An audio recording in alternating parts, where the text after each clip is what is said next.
Okay, welcome everyone. My name is Eloisa Ramos, and we are studying the Course in Miracles, the text. And I'm here with my friend Teresa. Hi, Teresa. Hi, Connie, and my friend Connie, and Sonia. And she's going to be with us, but she needs to have her screen off today. Hi. Hi. Hi, so we're going to work today with chapter 4, which is the illusions of the ego.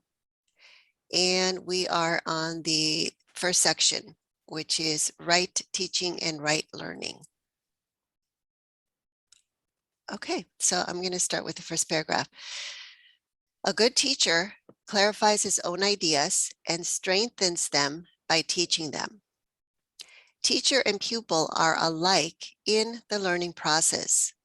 They are in the same order of learning, and unless they share their lessons, conviction will be lacking. A good teacher must believe in the ideas he teaches, but he must meet another condition. He must believe in the students to whom he offers the ideas. Okay. So the Course in Miracles is, let's see, is not what we are used to in terms of learning and teaching, which is the school setting.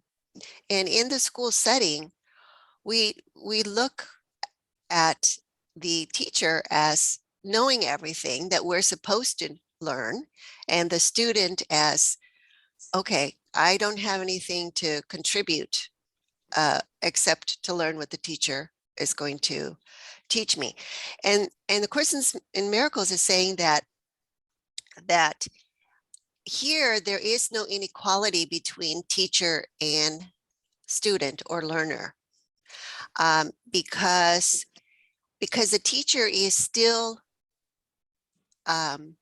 learning as the teacher is teaching. And by teaching, the teacher is strengthening the ideas that the teacher is learning.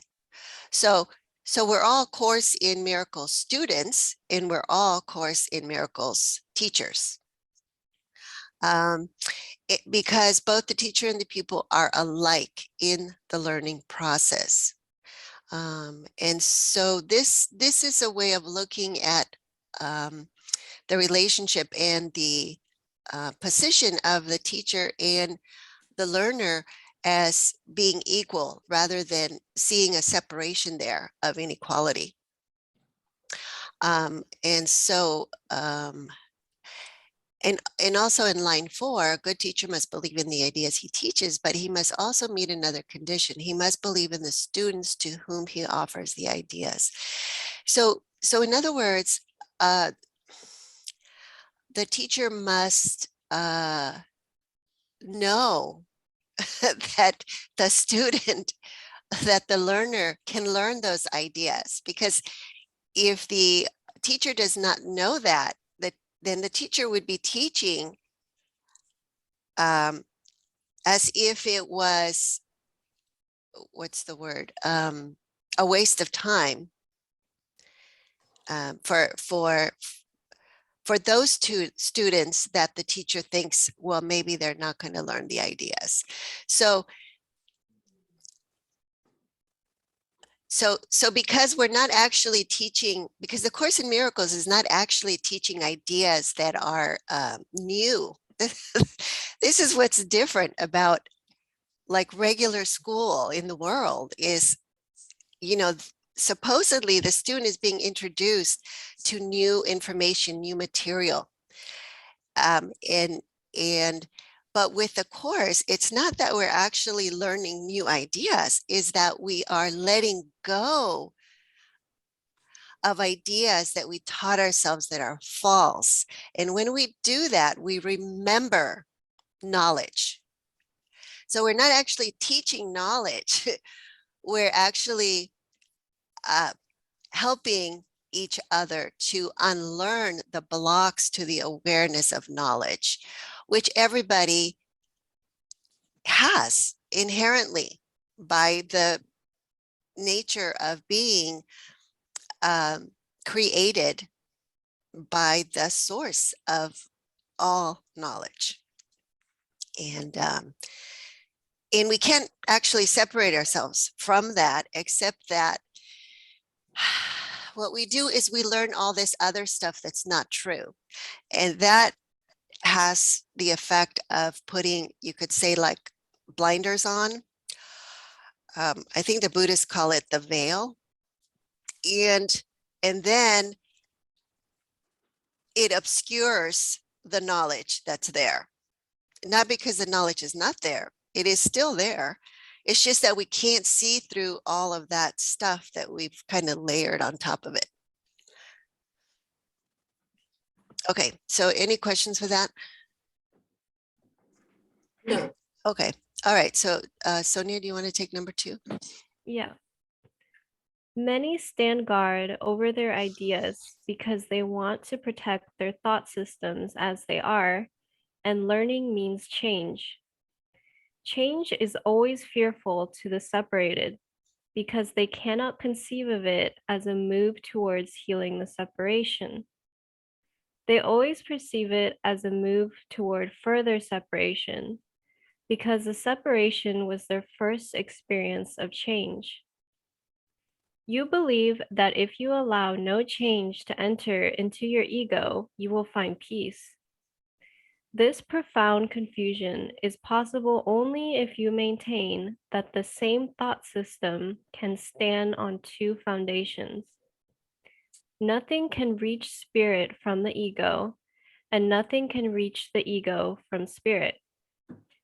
Spirit can neither strengthen the ego nor reduce the conflict within it. The ego is a contradiction. Yourself and God's self are in opposition. They are opposed in source, in direction, and in outcome. They are fundamentally irreconcilable because spirit cannot perceive and the ego cannot know. They are therefore not in communication and can never be in communication. Nevertheless, the ego can learn, even though its maker can be misguided. He cannot, however, make the totally lifeless out of the life given. Okay, so that's a really long paragraph. Did you find anything there, Sonia, that kind of resonated with you? Yeah, I think the part about change is always fearful to the separated. Um, I just it's pretty clear. I mean, just in everyday situations, because I'm fearful of change, you know, but to kind of trace that back to what was it? The separation was their first experience of change, like to really go back like to the very first experience of change is it's like, oh, everything really is just because of this belief in separation. Yeah. Mm-hmm. Yeah, and that's why the Course says that there's only one problem. We may think there's all these different kinds of problems, but they all boil down to the belief in separation, because that was the first idea of change. And what it's explaining here is that, you know, most of us guard our belief system, our thoughts, very strongly because we identify with our beliefs. So whether they're cultural beliefs or whether they're scientific beliefs or whether they're religious beliefs, we tend to really make them a part of who we think that we are.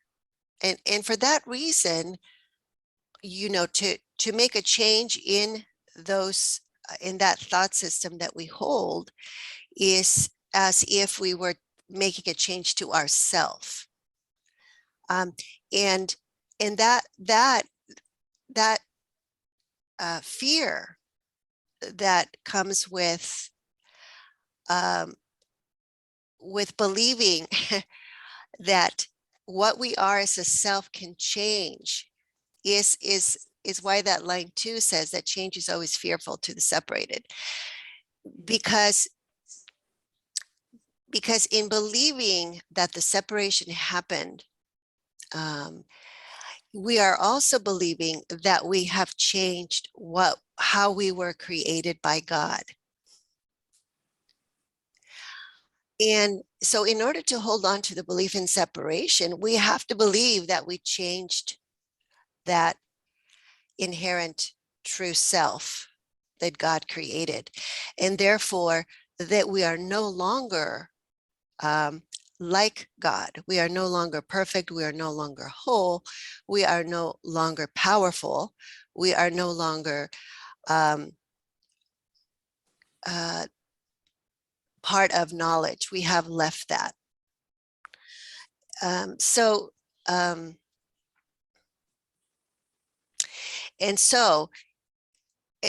what we're left with is this sense of, okay, that was a horrible experience. And now I have to make sure I don't repeat it. So I end up trying to maintain stability in my thought system, which I've made up to be myself, as a substitute for my true self that I believe I have, left because I've changed myself. Yes, so number 3 says they always perceive it as a move towards further separation because the separation was the first experience of change. And so in undoing what we have taught ourselves, which I was talking about earlier, that can be fearful. And that's why we really have to be ready to embark on this spiritual journey, recognizing that what we've made of ourselves has not really given us happiness, has not really given us fulfillment, has not given us a sense of wholeness and inner peace. And that's why we're willing now to say, okay, I'm ready to let go of my thought system and be open to seeing what is underneath all that. Because at some point we've come to the conclusion and recognize that this isn't working for me anymore, and there must be another way. And so that, everyone has to come to that point in order for them to take on the inner spiritual journey of undoing what we made.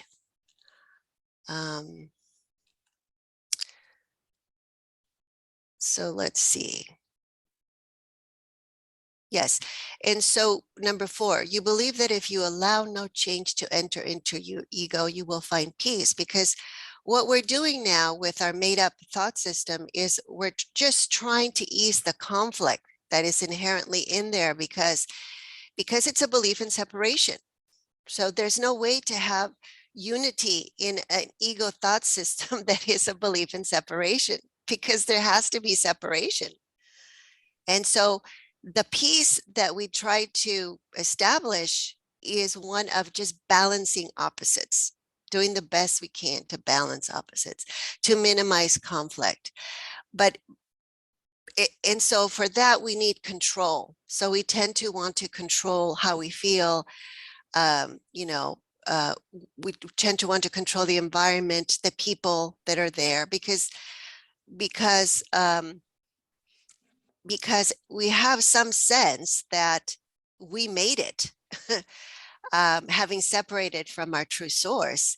And now we have to manage it because, it feels like we're stuck here. So we just have to kind of do our best to find some sort of peace.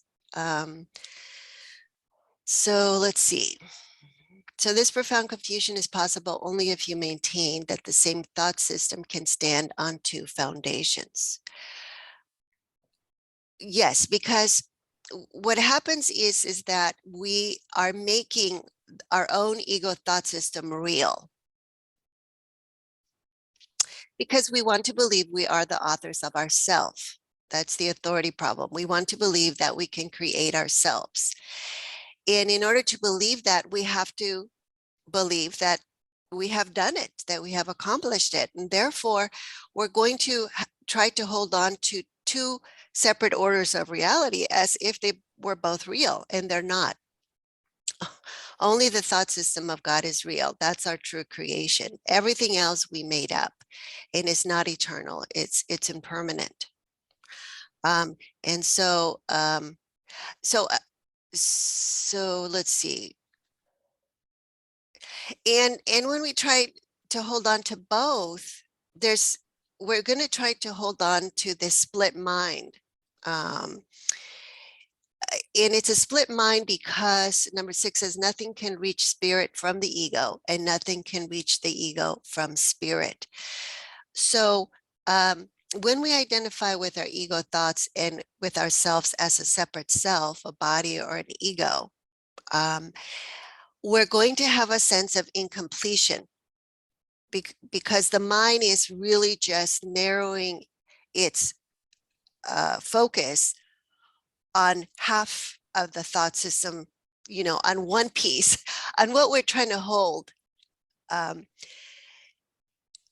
as real when it's not real. And then we can't get rid of what is truly real. It's still in the mind. However much we block it, there's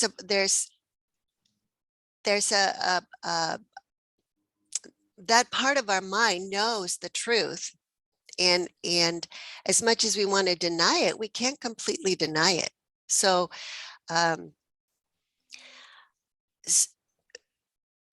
so we're going to have this sense of something's missing, but we don't know what. And let's see. But number 7 says spirit can neither strengthen the ego nor reduce the conflict with it. Okay, so the ego thought system is one of opposites, and that's why there's conflict, because we believe that opposites are separate and they oppose one another. That's what opposites mean, opposition. And spirit cannot do anything with an error that we want. So if we want to hold on to the ego and we protect it, the spirit, our right mind, cannot just barge in there and undo it. We have to welcome that correction, which is the Holy Spirit. Okay, and number 8, the ego is a contradiction. So the ego is a contradiction because it's a dualistic system of opposites. And when you have opposites, you're not really saying anything. Like we were talking about right and left, left side of the body, right side of the body. Well, it's just a matter of perception, right? Because if I'm looking, because when someone describes to you, okay, well, if you, I'm going to describe my house, and on the left side of my house is, a big oak tree, and on the right side of the house is a little bird bath, and then you're saying, okay, well, which way are you looking? Are you looking, from the back, which is from the north, or are you looking from the south? So the right and the left don't mean anything. They're opposites, but they don't mean anything until I explain to you the point of reference from which I am judging left and right. And that point of reference can shift. So there's nothing stable about it, because and that's why the ego is a contradiction. It's meaningless, and we have to give it meaning in order for it to say something. Okay, 9, yourself and God's self are in opposition. Okay, the self that we made, which is the ego, and the God self that we are as God created us, are in opposition, meaning that, well, it says here what it means. They are opposed in source, okay, in direction and in outcome. Okay, so one is created by God, the source of everything, and the other one is a miscreation because it doesn't even have a real source. It's my ego self making a world of projected images that I call physical things. And the ego itself is made by what? Well, it's made by a belief in separation that never happened. So it's believing in something that never happened. It's a belief in error. So it has no real source. And so let's see.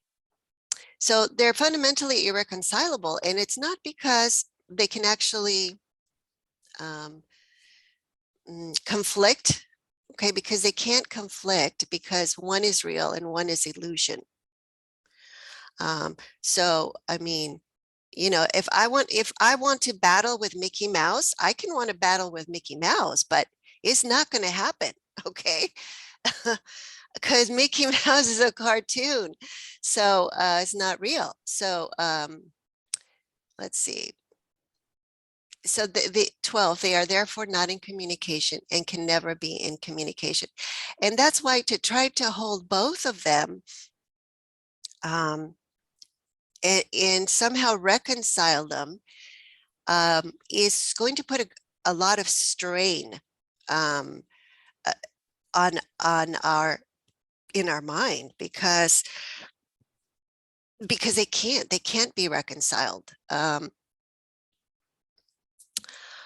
Let's see. Nevertheless, the ego can learn even though its maker can be misguided. So when we are identified with the ego thought system, we are the ego. And what it's saying is that even in that state, we can learn. And even though its maker can be misguided, even though we have chosen to be misguided by our own thought system and then believe that we are that thought system and believe that we are separate from God, we can still learn that that's not true. Because he cannot, however, make the totally lifeless out of the life given. Yes, so the reason for that is because we still have a right mind that is connected to truth. So even when we're identified with the ego, we can still ask for help. When we decide this is enough, I've had enough of this, this is not working for me, there has to be another way, then we open up to receiving help from the Holy Spirit, from our higher mind, which is still there. Okay. Any questions? Okay. No, my screen keeps on freezing. Have you had any of that going on, or is it just mine?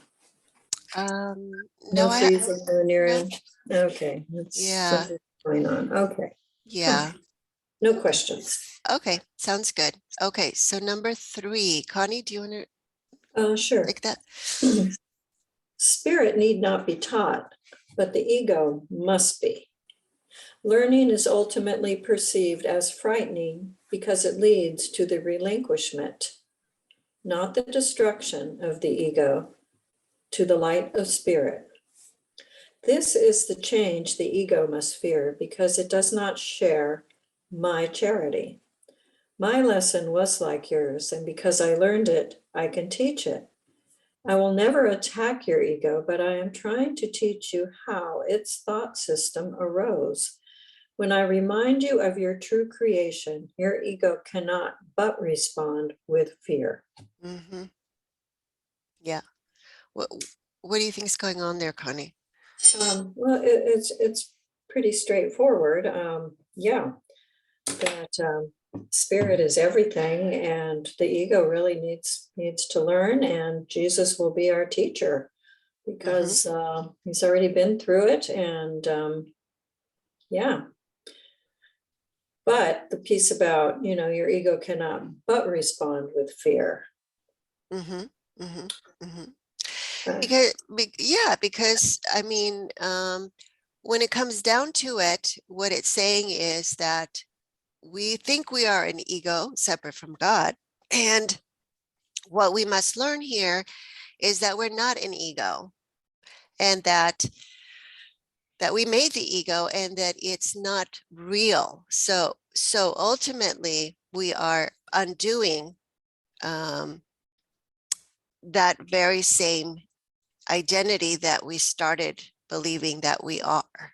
So it's kind of like undoing ourselves, but not ourselves, because it's recognizing that that's not what we are. And so that's why learning is ultimately perceived as frightening in line 2, because it leads to the relinquishment, not the destruction of the ego. And that's an important distinction there.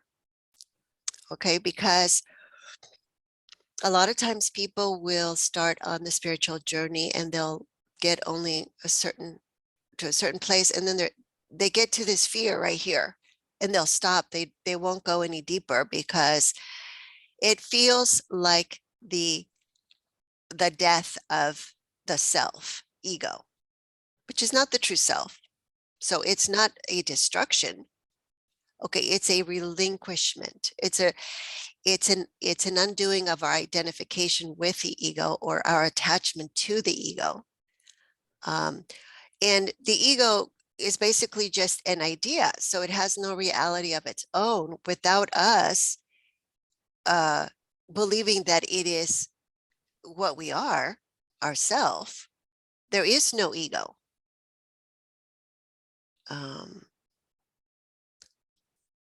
Yeah. And it's a relinquishment of the ego to the light of spirit, which is the truth. So it undoes that little gap that I was talking about earlier. That's like a veil, like a block.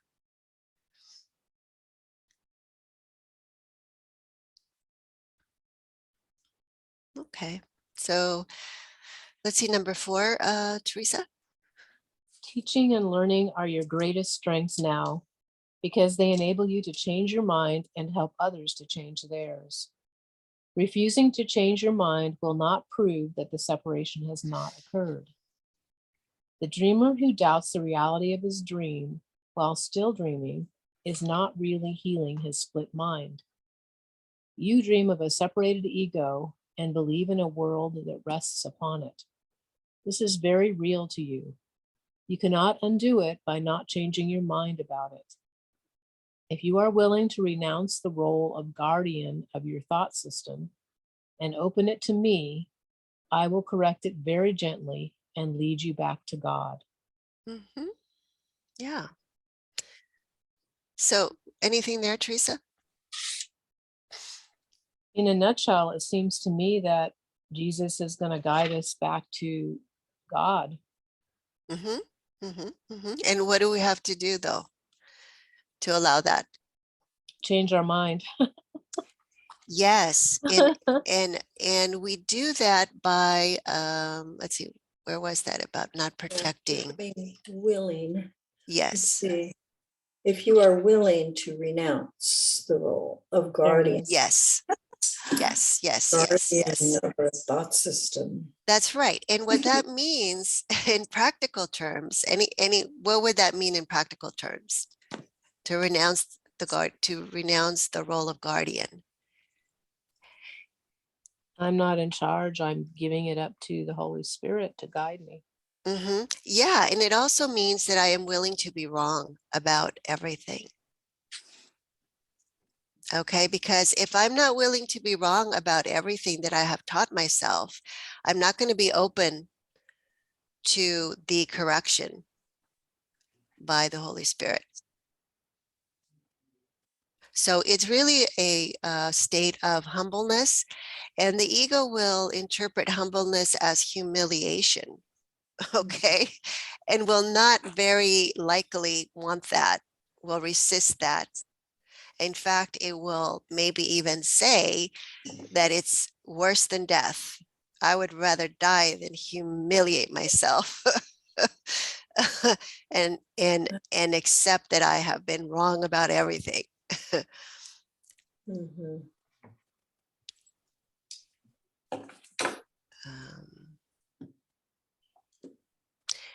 Yes, and so the other point that it's making here is that to refuse to change our mind is not going to prove that the separation has not occurred. So, so in other words, our attempt to just try to reconcile, you know, whether it's whenever we see conflict, we need to notice how we try to handle the conflict. Okay, if we're just trying to reconcile and make peace by saying, okay, well, you know, I'll give in here if you give in there, and we'll try to work it out. We're going to try to maintain the peace while maintaining the separation. So I know you're wrong, you know, but I'm going to give in here because I want peace instead of conflict. Okay, but I'm not letting go of the judgment that you're wrong and I'm right. You see? So yeah, so that doesn't undo the separation. That's all that it's saying here is that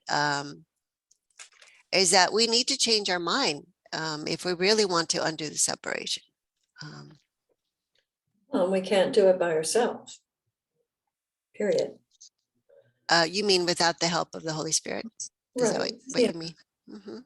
Yeah, I was in a space yesterday like that, and I kept asking for what the lesson really helped me with that, about something about holiness. Mhm. There is nothing my holiness cannot do, or yeah. Anyway, it was an interesting process to watch it move, Mhm. shift. Mhm. From Mhm.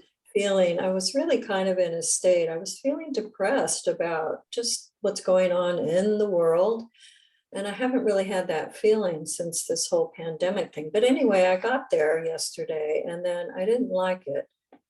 And I knew that my mind was creating that, but I could not seem to snap out of it. And I kept just repeating some of the things from Course in Miracles. And it took a long time for a shift, but it did occur.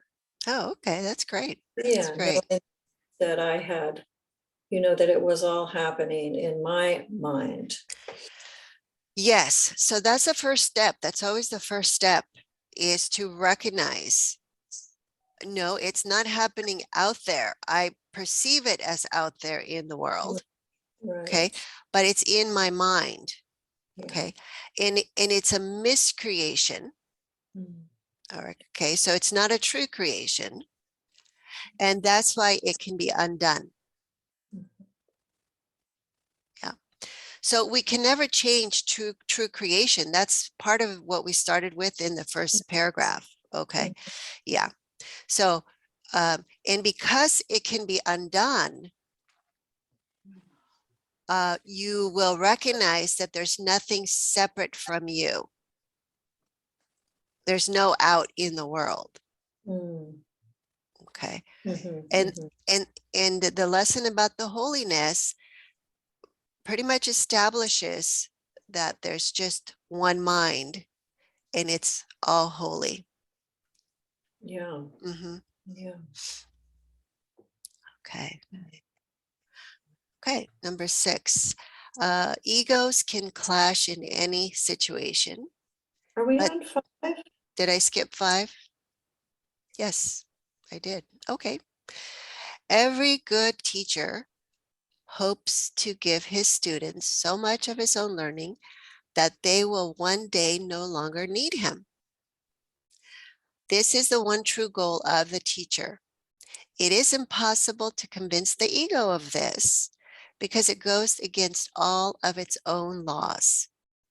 But remember that laws are set up to protect the continuity of the system in which the lawmaker believes.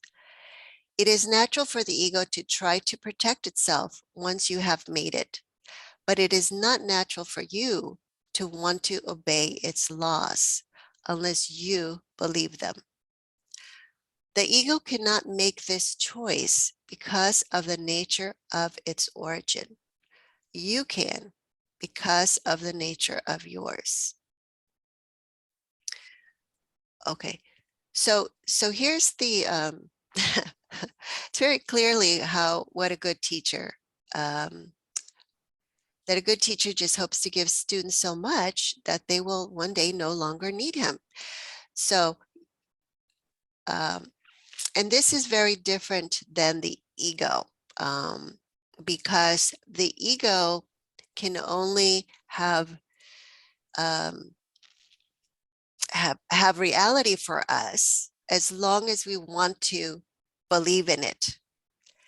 And to want to believe in it, we must think that we need it, that we somehow cannot do without it. Okay. And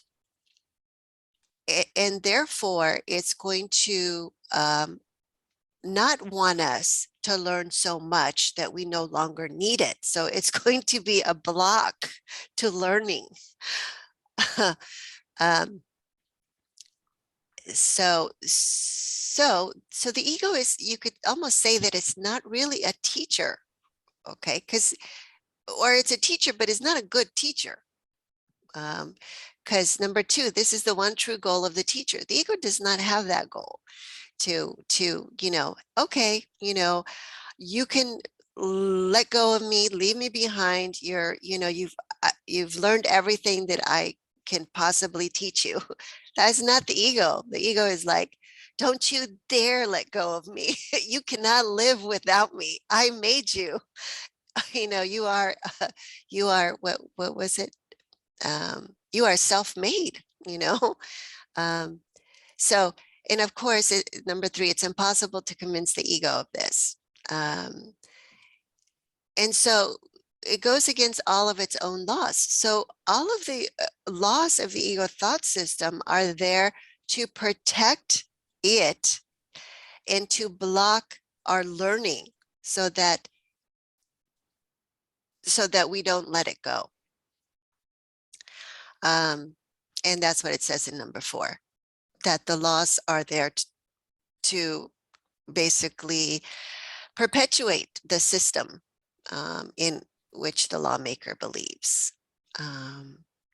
So it is natural for the ego to try to protect itself once we made it. But it's not natural for you to want to obey its laws unless you believe them. So, so again, it's about, do we want to perpetuate the error that we made by believing we are separate? And therefore, we're going to keep believing in the ego and false thoughts because we want to, okay? We want to. So, that decision can only be made by us as the decision-making mind, who chooses either the Holy Spirit as the teacher or the ego to direct us, to direct what we do. Okay, Sonia? I'll read. Sonia checked out for a minute. Oh, okay. 6, egos can clash in any situation, but spirit cannot clash at all. If you perceive a teacher as merely, quote unquote, a larger ego, you will be afraid, because to enlarge an ego would be to increase anxiety about separation. I will teach with you and live with you if you will think with me, but my goal will always be to absolve you finally from the need for a teacher. This is the opposite of the ego-oriented teacher's goal.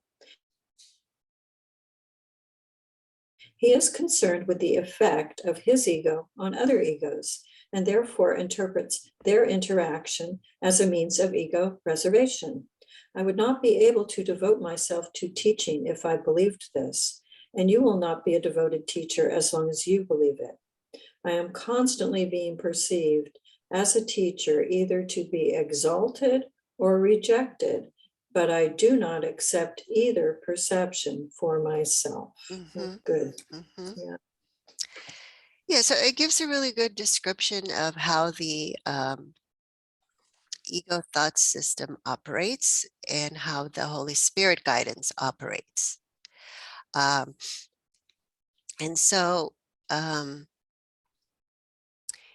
we learned from the Holy Spirit as an equal. So let's see.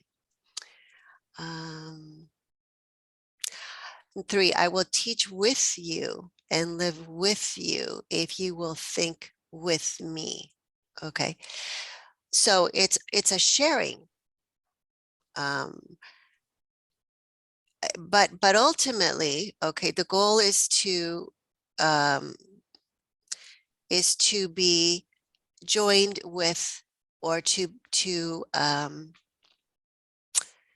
recognize the truth of what we are, which is one with knowledge, and therefore we would not need the Holy Spirit as the link of the voice for God, because we would have direct communication with God. We would be restored to knowledge.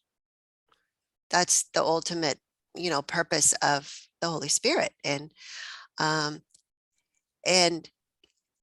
when we are perceiving a teacher as merely a quote unquote larger ego because, oh, they're an expert in their field and I'm not, okay,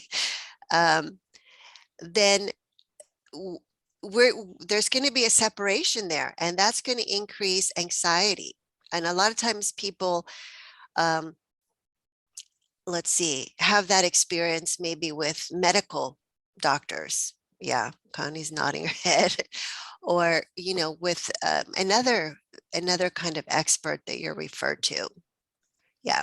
Did you want to say anything about that, Connie? No, but that just really, is so true. I have a doctor appointment today, so I'm glad we're talking about this so I can put that into the right perspective. Yes, yes, yes. So if you look at that with the Holy Spirit vision, you will see that your holiness is his holiness. So there's no separation. Okay. And so there's a sharing because you're both there for the purpose of healing. Granted, it's through, most likely it's going to be through, medicine like pills or something. But even so, the joining can still be there at the level of mind. We're both neutral. Would you say that? We're both kind of neutral, but joining. I mean, there's no hierarchy, obviously. It's Yes. So if you can see the person that's there to help you as just that, whether it's a teacher in school or whether it's a doctor, not as someone greater than you, but as someone that is there in your best interest, sharing your best interests. You see, then you're both on the same page. You have the same purpose, which is healing, which is love. Yeah. And the bottom line is that that's really the truth about everyone, even though it doesn't appear to be that way. And if we could recognize that, even extend that to our past relationships, like with our parents or with our siblings or with anyone that we've been in conflict with, because our perspectives are in conflict. We don't see things the same way. Okay. But if we go deep down enough, we come to the place of we're the same. How we go about expressing our call for love is going to show up differently. But ultimately, we're in the same boat. We're completely just one self, kind of believing that we're on our own, but we're not.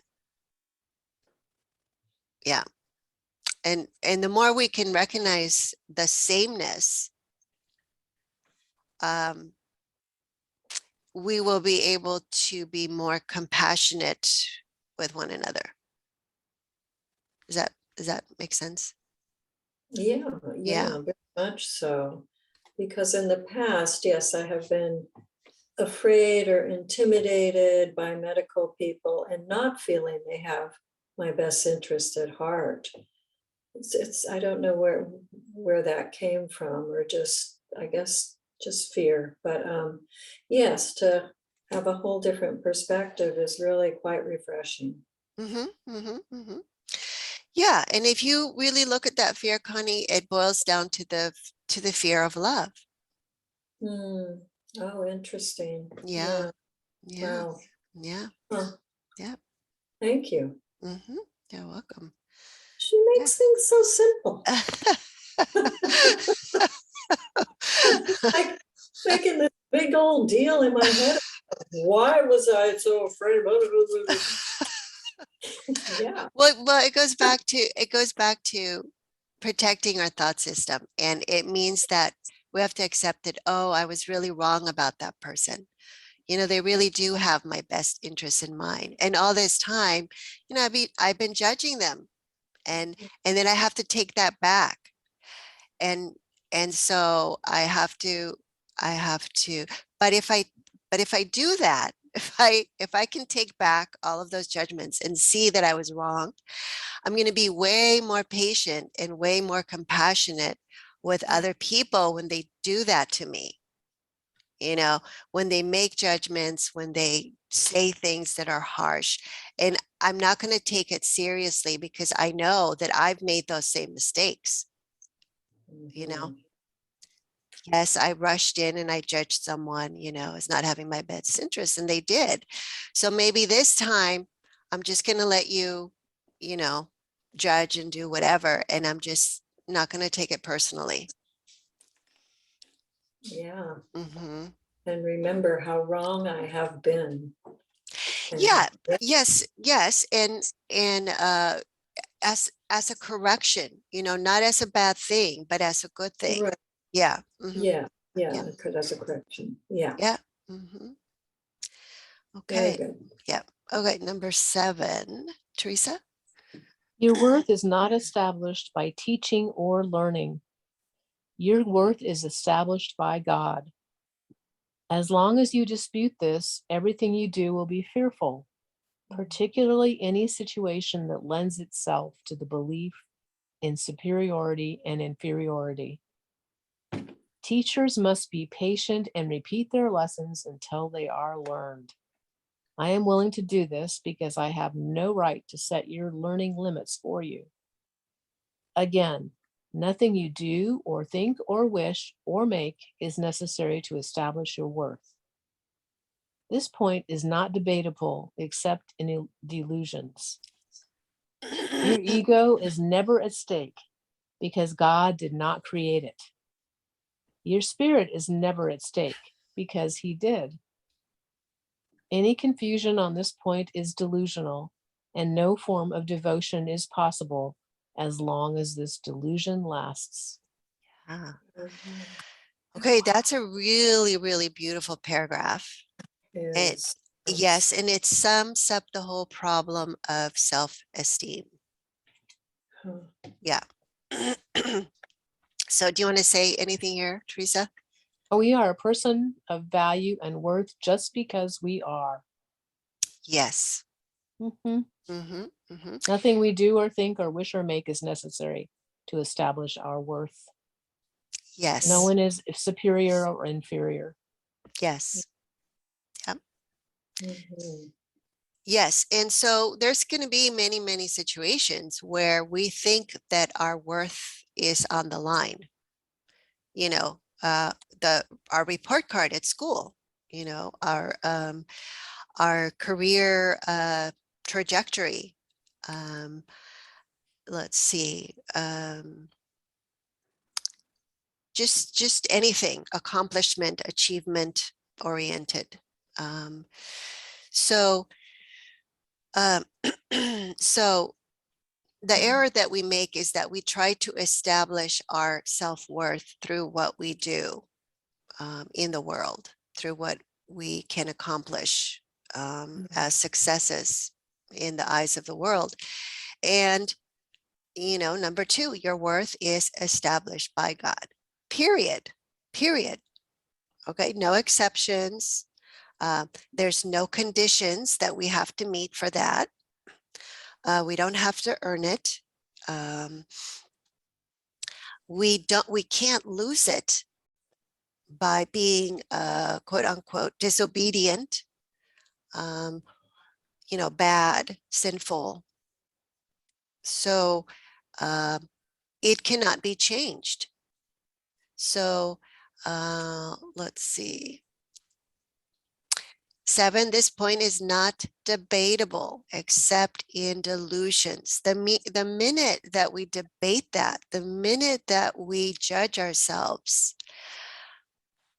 inferior, less than, worthless, you know, the minute we start beating ourselves up, criticizing ourselves, we are in delusion. We're not in our right mind.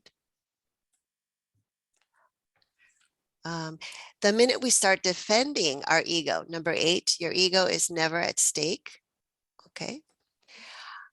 The minute we think we have to defend and protect our ego, the minute that I think that, oh, what you said is disrespectful, you know, and I have to defend myself. The minute that I think that you are, you know, showing off and whatever, and I have to put you in your place. It's all delusion, because what we're saying is that there's separation and that there's inequality and that our self-worth is at stake. And number 9, your spirit is never at stake because he did create it. And so there is no way for us to, what's the word?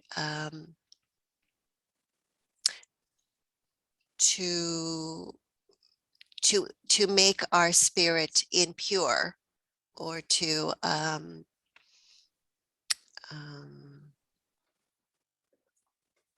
what other things with spirit? Yeah, mostly it has to do with you know, an impure spirit, with being evil or being, you know, having lost the grace of God, all of that.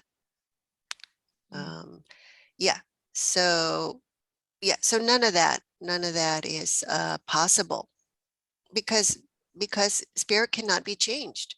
God created it. And it also talks about that as long as we're confused on this point, no form of devotion is possible as long as this delusion lasts, because we will believe that how our brother judges us can change us, you know. So we're going to be afraid of judgment, you know. We're going to want to be liked because we're going to be afraid of being rejected, of let's see, of someone thinking that we are not good enough, not valuable enough, and we're going to try to prove ourselves, and you know, so to try to fit in. All of that stuff is all connected to this paragraph here.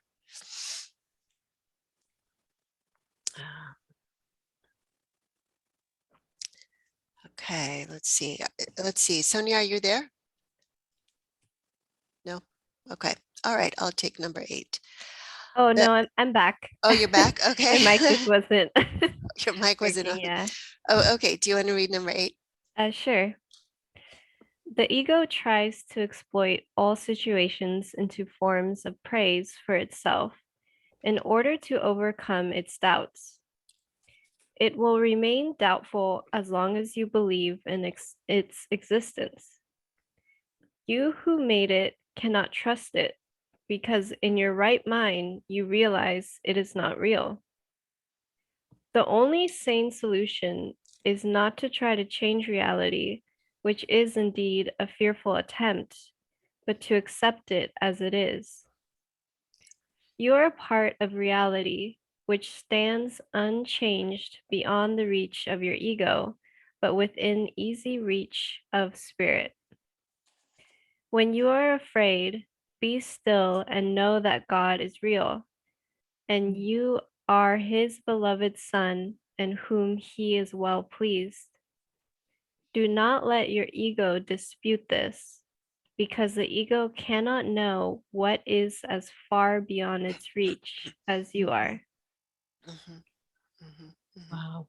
Yeah. Mm. And you know, the ego is going to tell us that it knows us because when we judge ourselves, we're going to believe that that is what we are. so, so we will be listening to our own made up judgments that are not true and believing them. Anything there, Sonia? Yeah, I mean, it's kind of, I'm just thinking of the lesson for today, how that ties into it. There's nothing my holiness cannot do. Because what I'm getting from this is that to accept reality as it is to just accept that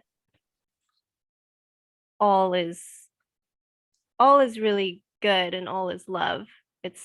There's nothing to try to change or do. I need do nothing at all because my holiness takes care of it. Mhm. So that's, I don't know. I'm just thinking out loud.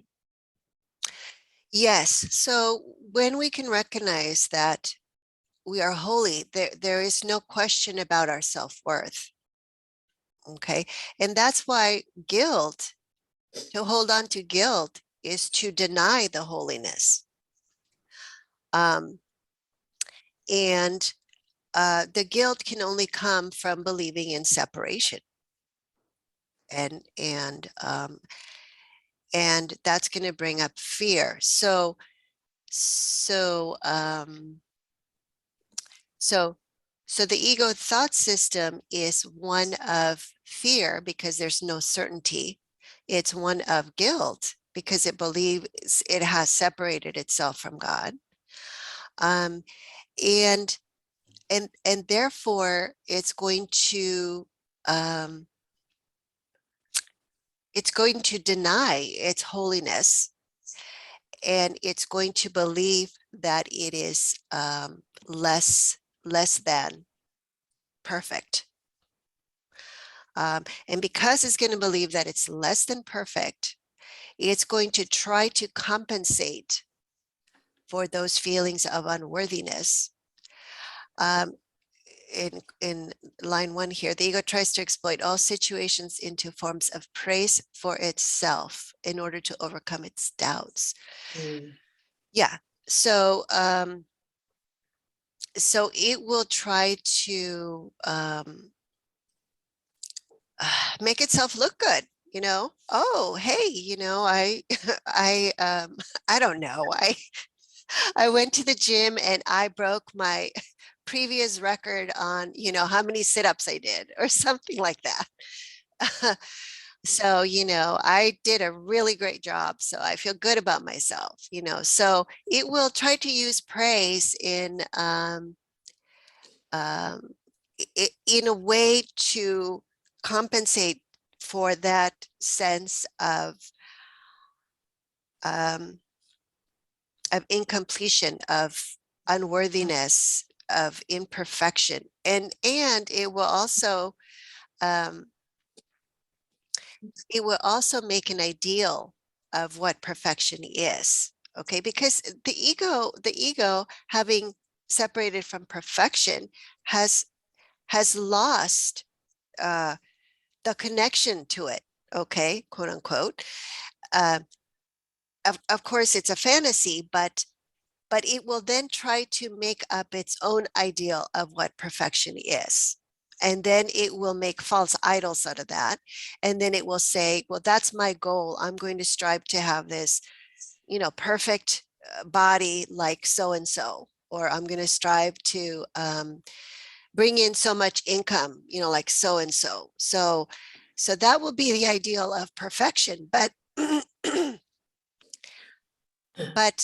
but what it's doing is it's saying the imperfect can make the perfect, you see. So what it's saying is that the imperfect is actually greater because it's the maker of perfection. And so it makes itself greater than God in arrogance of, yeah. Hmm.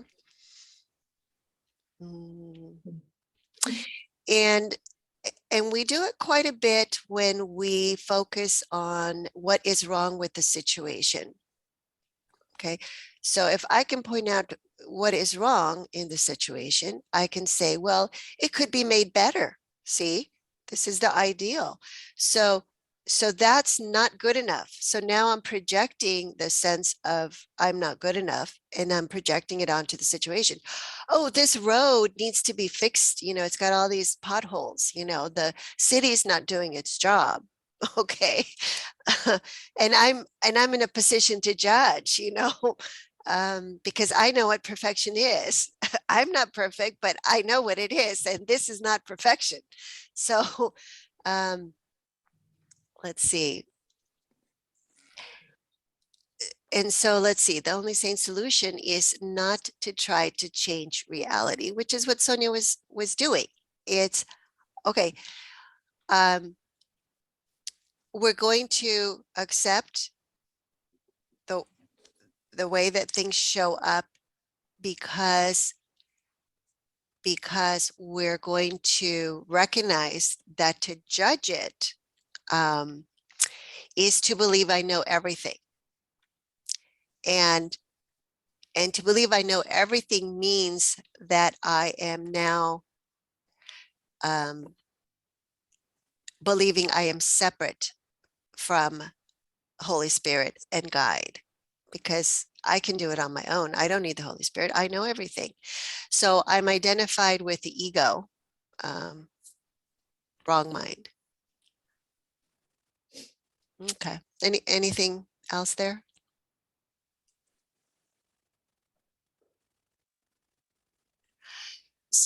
I'm just going to mention one other thing, like line 6, when you are afraid, be still and know that God is real and you are his beloved son and whom he is well pleased.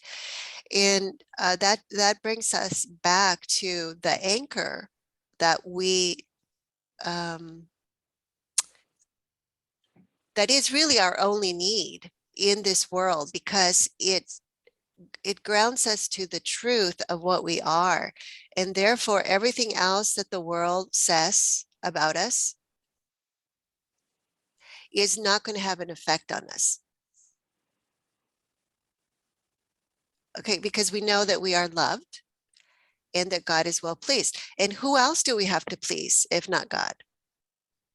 There's nothing else in the world that we need to please. So, okay, number 9. I don't remember whose turn it is.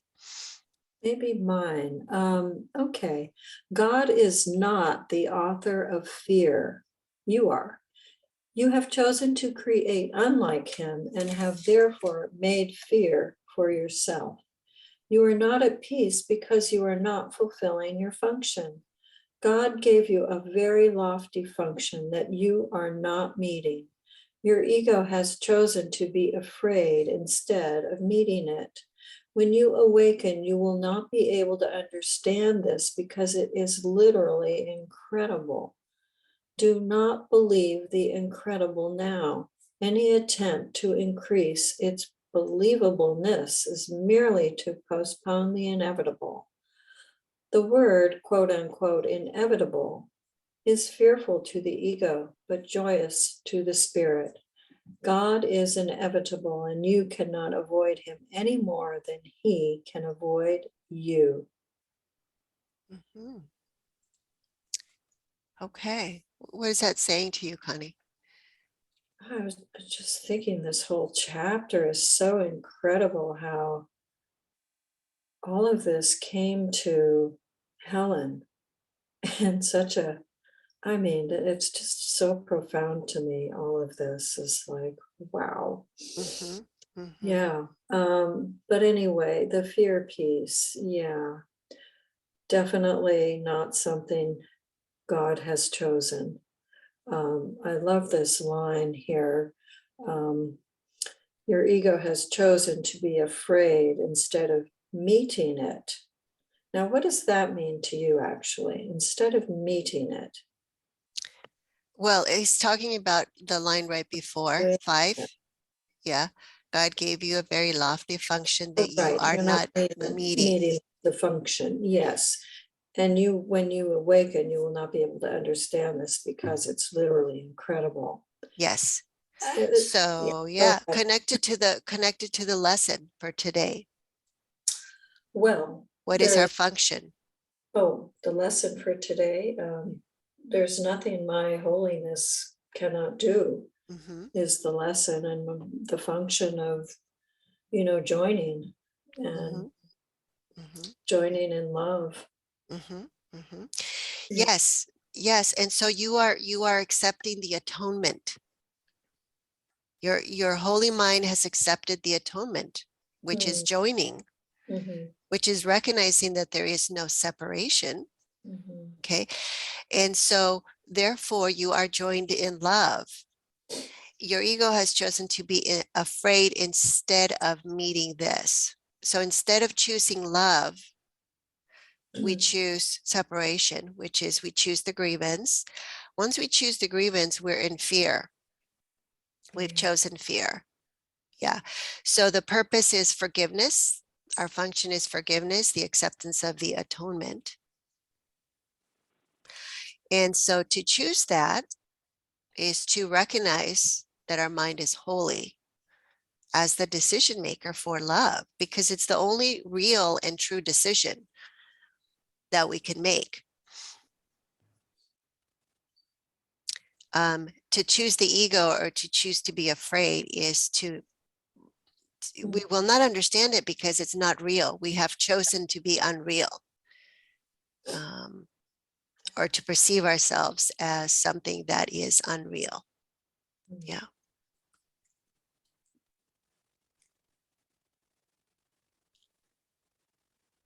Yeah. So again, what? Go ahead. No, I was just going to comment on that last line too, how God is inevitable.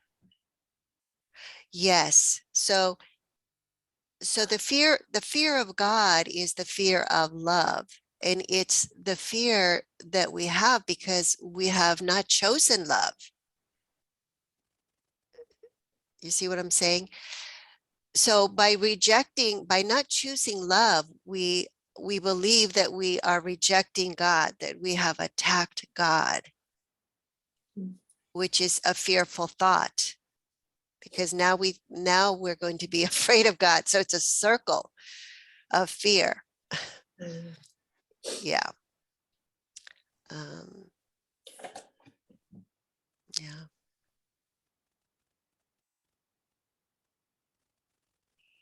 It just makes me think, why would anybody ever choose fear over love?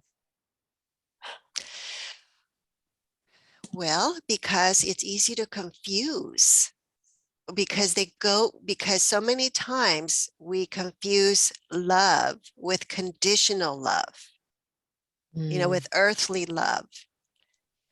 And I don't know where it says, but there's only one type of love, and it's the love of God.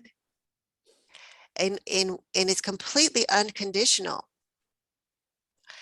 But if we wish for specialness, okay, we're going to wish for special love.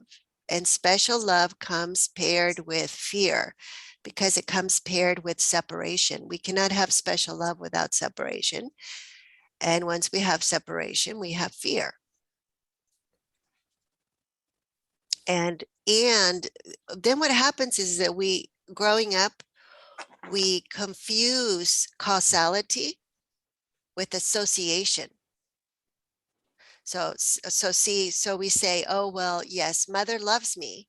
Okay, that's what love is. She takes care of me. She does all these wonderful things for me, for my body, ensures my survival, etc. Okay, but oh man, if I cross her and I don't obey her, she punishes me.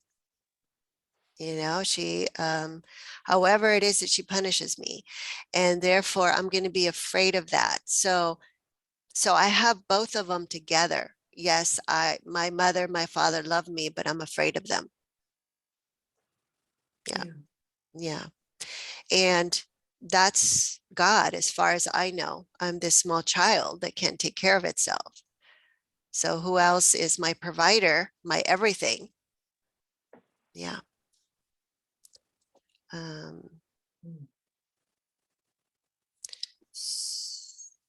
Yeah. So, and of course, we're identified with being a body. And that's why we think our parents are, well, yeah, my parents made me. So they create, and then we use the word create. So, so that's even a further confusion of the body as God. Okay, 10. Teresa, your The turn. ego is afraid of the spirit's joy, because once you have experienced it, you will withdraw all protection from the ego and become totally without investment in fear. Your investment is great now because fear is a witness to the separation, and your ego rejoices when you witness to it. Leave it behind. Do not listen to it and do not preserve it. Listen only to God, who is as incapable of deception as is the spirit he created. Release yourself and release others. Do not present a false and unworthy picture of yourself to others, and do not accept such a picture of them yourself. Mhm. Mhm. Mm. Yes. Anything, Teresa, with that paragraph? Basically, he's demanding that we leave the ego behind and see all others and ourselves as worthy, listening only to God. Okay, but let's look at the word that you used. There was a word right there. The word was demanding. Yes. And how do you see that as a demand here? In essence, I think it's, how do I say this? Demand may not be the right word, but it's a command in that he's saying, leave it behind. That's a command. Let's see. Do Where is not he listen saying to it. that? It's an Oh, you right here, instruction. number 3, leave it behind. Yeah, Yes, it's an it's instruction too. I mean, one yes. could look at more as an instruction, but it's because of the way that it's worded, it's a big instruction, Yeah, I can see forceful instruction. that. Okay. Okay. All right. That's fine. But let's think about the Holy Spirit, though. This is coming from the Holy Spirit and is coming from Jesus. Is that characteristic of Holy Spirit and Jesus? Force No. and demand? No. And Nope. command? No. But it is certainly of the God of the Old Testament, and of the 10 commandments. That's what they were. They were commands, right? Because they had consequences. Mhm. Right. It's like, do this or else. Okay. But this doesn't have any of that. It's not saying, you're going to suffer if you don't. No, it's not saying that. No, it's not. Yeah. So it's saying, yeah, leave it behind, exclamation point. I strongly suggest you leave it behind. but it's a recommendation. At least I'm interpreting it as a recommendation. Because God cannot force us to change our mind. Remember, it's all about our little willingness. So, and that's one of the things I picked up about the thoughts in my mind, is that if they're coming from a place of protection, of demand, of force, they're not coming from the Holy Spirit. It's ego. So let's see. So you want to kind of look at the because one of the most difficult things for me was to identify the thoughts that were ego and the thoughts that were coming from the Holy Spirit. Because a lot of the ego thoughts come from a place of, I'm going to take care of you. I'm only looking out for you and your safety. But if you go underneath it, there's fear under there. And that's how you can tell, okay, this is not the Holy Spirit here.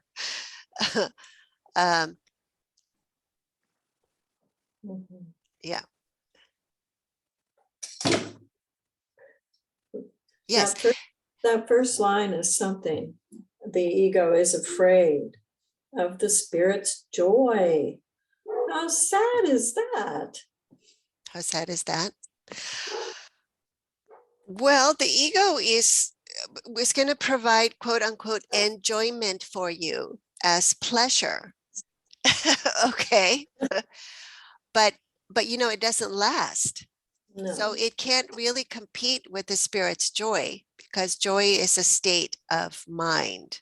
It's not just a passing sensation or a passing feeling that I can conjure up, you know, maybe if I, you know, set up the quote unquote right situation where I can believe that I am enjoying myself. Do you see what I'm saying? By having everything I like around me. Of course. Yes, so I don't have to do anything for the Spirit's joy. I don't have to, like, you know, be wearing my favorite cozy sweater, or, you know, be Oh, I don't know. It is pretty cozy. in other words, I don't have to need anything to experience that. I don't have to be dependent. Here. Yeah, it's already within. I can take it with me wherever I go. I cannot lose it. It's inherent to what I am. So it's always with me as long as I, you know, if I'm open to it. So are you guys open to that? How? You know, it's not, we think, well, yeah, who isn't open to it, right? Right, But really it took me, I would say that it took me, I'd say 2 or 3 years to really let go of a lot of the sensation and feeling that there was something valuable in sadness, in let's see, in kind of joining in the misery of the world, you know, of others, of is because it was almost the way that I grew up. It was almost like being a good companion to someone when they are suffering, and suffering was basically given a lot of value. You know, there was a very strong belief in the redemption of crucifixion and the value of the sacrifice of Jesus on the cross for us. So yeah, so I mean, to accept joy was not that easy, honestly, for me. There was a lot to undo there. Well, that's reassuring. Yeah. Because I feel like, oh, I'm doing something wrong. And yes, there is a lot of things that need to be undone. There are many things to release. Yeah. Yes. You know, I think that there's a lot of unworthiness of receiving good things. There's a sense of, of, Guilt. yes, I mean, guilt is definitely, shame. Shame is basically guilt. Unworthiness is basically shame. Mhm. So all of that gets in the way. Yeah. Yeah. Leave it behind. Leave it behind.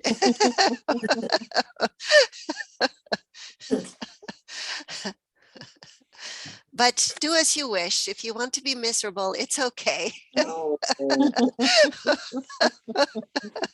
That's why I was talking earlier about, what was it about time? I believe in the first or second paragraph, it was saying, I don't know if I want to go back there, but it was basically saying that, you can take all the time you want, but God, number 7, God is inevitable.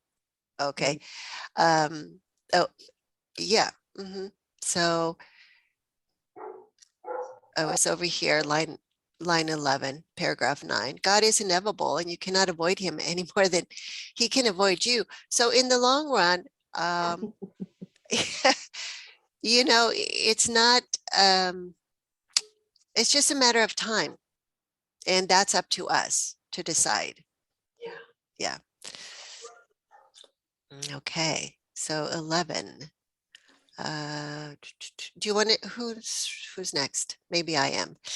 The ego has built a shabby and unsheltering home for you because it cannot build otherwise. Do not try to make this impoverished house stand. Its weakness is your strength. Only God could make a home that is worthy of his creations, who have chosen to leave it empty by their own dispossession. Yet his home will stand forever and is ready for you when you choose to enter it.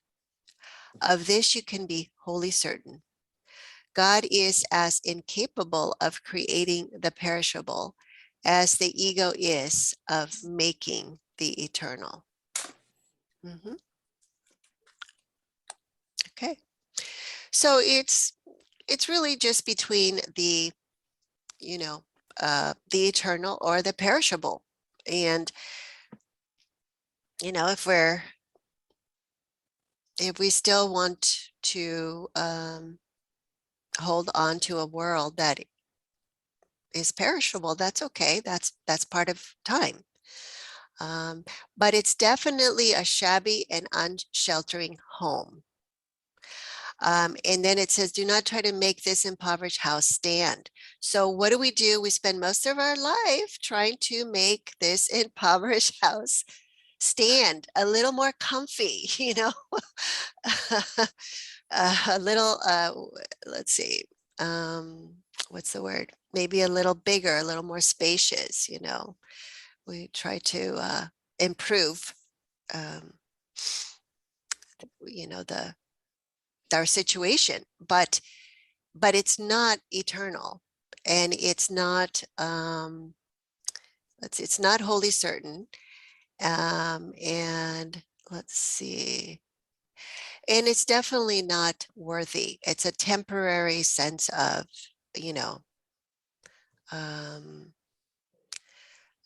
of what is it?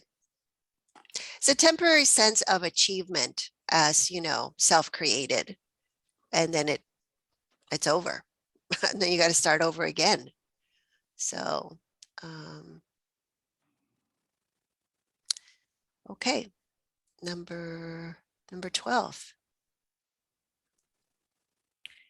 Of your ego, you can do nothing to save yourself or others, but of your spirit, you can do everything for the salvation of both. Humility is a lesson for the ego, not for the spirit. Spirit is beyond humility because it recognizes its radiance and gladly sheds its light everywhere. The meek shall inherit the earth because their egos are humble, and this gives them the truer perception. The kingdom of heaven is the Spirit's right, whose beauty and dignity are far beyond doubt, beyond perception, and stand forever as the mark of the love of God for his creations, who are wholly worthy of him and only of him. Nothing else is sufficiently worthy to be a gift for a creation of God himself. Mhm. Mhm. Okay, so this is a good good explanation of perception and knowledge. So humility, number 2, is a lesson for the ego, not the spirit. Okay, spirit is part of knowledge, and therefore it's beyond humility, it's beyond perception. And it recognizes, and it has direct communication with God. So it recognizes that only the light is true. And its radiance is basically the essential nature of the Son of God. But as far as the perception, the world of perception, consciousness, the domain of the ego, then number 4 says the meek shall inherit the earth because their egos are humble, and this gives them truer perception. So that's the true perception, versus the false perception, which is the belief in illusion. And so it's the happy dream. The meek shall inherit the earth. That's the happy dream. And then number 5, the kingdom of heaven, that's the spirit. So that's knowledge, and beyond perception. So that's direct communication with God. Anything, Sonia, with that one? Yeah, actually, in the first line, it's just making me think of, you know, when we see sickness or the body gets sick, um, for me, the first line of your ego, you can do nothing to save yourself or others, but of your spirit, you can do everything for the salvation of both. So the gift that I'm giving my brother of forgiveness, and really I'm giving the gift of seeing them as they truly are. And I really can't do anything to save myself or others. There's literally nothing I can do. It doesn't matter how many pills or what kind of medicine I try to give, or it doesn't do anything because it's not of spirit. So the only thing I can ever give is really the recognition of what they are. Mm-hmm. I think that's the only thing I got from that. Mm-hmm. Yeah, because that's salvation. So salvation is the bringing of salvation to the world, is the truth, the bringing of the truth to the world, the light, bringing the light to the world that we brought with us, because there's nothing else that can be of help in the world that is quote unquote darkness, a belief in illusion. So only the undoing of the darkness can save the world, can save others, because it's a misperception that is not true of what we are. And the truth shall set us free. So, and that's spirit, that's truth, that's spirit. Mm. Mm-hmm. The true identity of the Son of God as one Christ mind. Okay, 13. I think somebody read out of turn. So Teresa, why don't you? Oh, sure. I don't think I will she. substitute for your ego if you wish, but never for your spirit. A father can safely leave a child with an elder brother who has shown himself responsible But this involves no confusion about the child's origin. The brother can protect the child's body and his ego, but he does not confuse himself with the father because he does this. I can be entrusted with your body and your ego only because this enables you not to be concerned with them and lets me teach you their unimportance. I could not understand their importance to you if I had not once been tempted to believe in them myself. Mm. Let us undertake to learn this lesson together so we can be free of them together. I need devoted teachers who share my aim of healing the mind. Spirit is far beyond the need of your protection or mine. Remember this: in this world, you need not have tribulation because I have overcome the world. That is why you should be of good cheer. Yeah. So what's it saying, Teresa? What are you hearing there? It sounds to me like Jesus is saying that together we will dispel the myths of the body and the ego. He'll take care of it. We just need to surrender to him. Yes, it's interesting. This word devoted, devotion, that's come up a couple of maybe more, I don't know, a few times here. So Jesus is like a devoted brother. On line 7, he says, I need devoted teachers. And he's a teacher.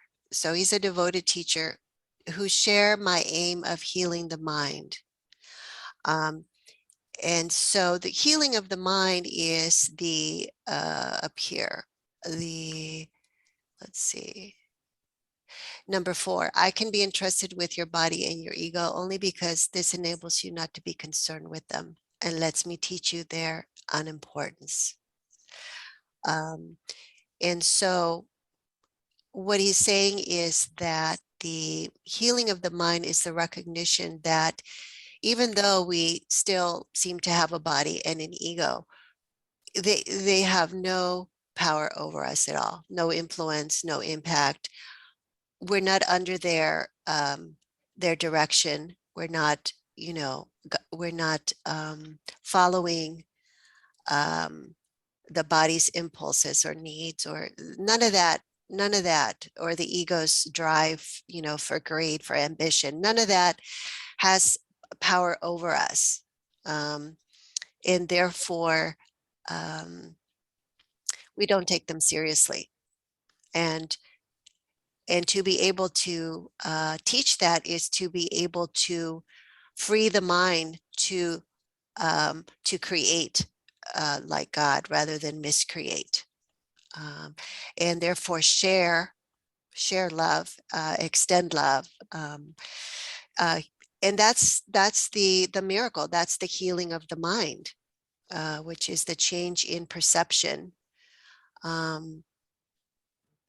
From believing that we are an ego or a body, and recognizing that essentially we're all spirit in the holy mind of God.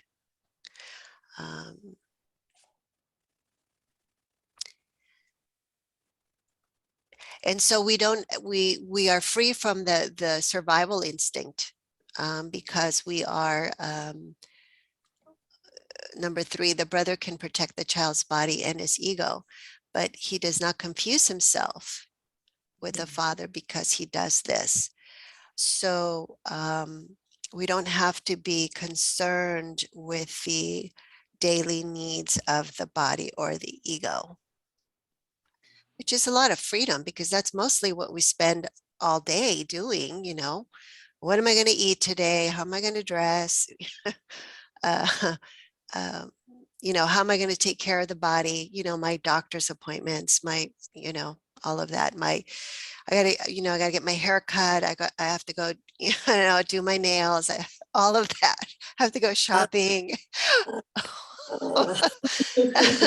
It's all body and ego. So, so then the mind is freed from all of those, what's the word? Things that in the world, obviously, you are going to have in order to function in the world, but they're not going to be the authority that directs what you do. So we will be listening to higher authority, to the Holy Spirit. And the reassurance, number 10, in this world you need not have tribulation. We don't need to be in conflict. We don't need to suffer. Because Jesus has overcome the world. He was the teacher that taught us that this could be done, and he did it, and that's accomplished. And because it's one mind, we don't have to do it again. We don't have to keep doing it unless we want to, but Course says, let's see, that was the last useless journey to the cross. We don't have to keep making it. And that's why we should be of good cheer. So, so it's a release from the belief in sacrifice and crucifixion, which is basically the belief in suffering, that we have to suffer in this world to be worthy of, heaven in the next life kind of idea. Yeah. Okay. Yeah. So anything there before we stop? Yes. Could you address the first sentence in paragraph 13? I will substitute for your ego if you wish, but never for your spirit. I'm not sure I know what that means. Yes. So, a lot of people have a very strong relationship with Jesus. And Jesus is like a brother. So you can, if you have that kind of relationship with Jesus, then you can just listen to Jesus and not your ego. You can go for advice. You can go talk to Jesus instead of the ego. But spirit is our link, our direct link to God. So Jesus cannot substitute for our right mind, because we share the same right mind with Jesus. So it's not a separate right mind that Jesus can substitute for. But the ego is an idea of separation. So yeah, we can substitute Jesus for the ego. Does that make sense? Perfect. Thank you. Yes. Okay. Yeah, I know people who have that kind of relationship with Jesus, but I don't have that kind of relationship with Jesus. I see Jesus as my brother, and I recognize that we are, one Christ mind. But for me, it's always the Holy Spirit as my connection, my direct link, as a knowing that there is no separation. So that's how I kind of connect to spirit, and that knowing is within me. So I don't see that as separate from me. So it's not like the communication is an object or a subject. It's just all the same self.